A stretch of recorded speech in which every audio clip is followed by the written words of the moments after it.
Let's talk about the principle own the numbers, which is the third side of the tetrahedron, starting with think like a guest, love your people, and then third is own the numbers. And these all sit on a foundation of organizational purpose. So together, think like a guest, love your people, and own the numbers create this incredibly great balanced filter or prism to use in making decisions. And as business leaders, of course, the financial performance is incredibly important. And what I've done in developing the tetrahedron framework is instead of just saying financial performance is important, I've really wanted to make the principles active. And by saying own the numbers, that means that each of us, whether we are the CEO or a department leader, or even a shift leader, we each have a zone of influence. And so it is our role, it is our responsibility to own the numbers within that zone of influence. Kind of makes sense. The idea of owning the numbers is that each of us has an impact on the organization's bottom line. Some of us are more responsible for offense, driving revenue, sales.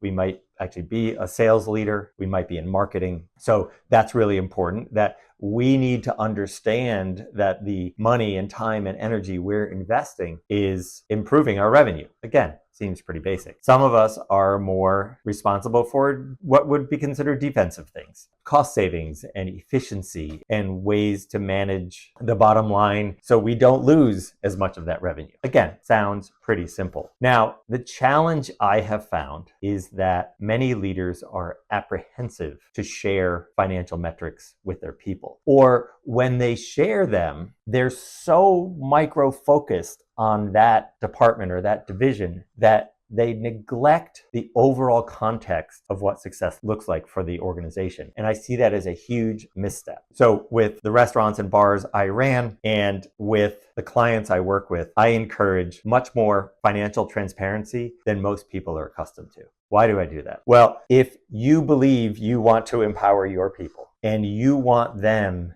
to bear more of the burden for success, however you define it, you need to trust them that they can run their aspect of the business. And without the financial aspect, you're leaving a third of their job. And without clearly articulating what financial success looks like, you are leaving a huge aspect of their job to chance. Now, I talk about owning the numbers as a very important thing. You, as the leader, as the founder, as the CEO, you get to decide what those numbers are. I have clients whose primary responsibility is to donate more to the community. I have other clients who want a 25% EBITDA. It depends on you and you clearly articulating what those numbers are. I'd also argue that limiting your numbers only dollars and cents is a shortcoming. What I recommend and what I recommend to my clients is to focus on other metrics as well. So for example, if you're a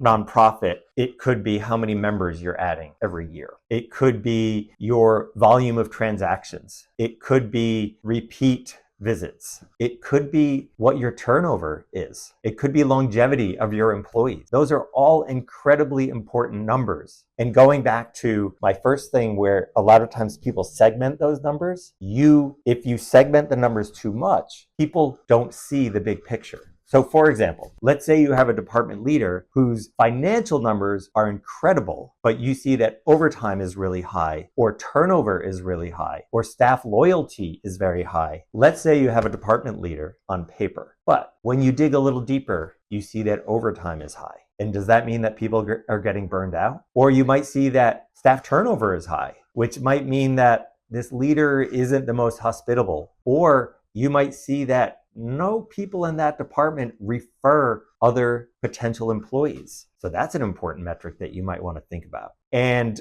then you might have another department who's just hitting their financial numbers, but in 360 reviews, you see that everyone seems to be really happy and thriving. So that might be an example where those numbers taken together show a healthier department than that first department I mentioned. You get to decide what the numbers are. So owning the numbers will mean something different to every organization, but the important thing is that you own the numbers, that the department leaders, the shift leaders, the division leaders own those numbers, and they know what success looks like for the entire enterprise and for their division, department, or shift. Enjoy it. Let me know how it goes. This is a fun one for me, and I hope this helps. Have an amazing week.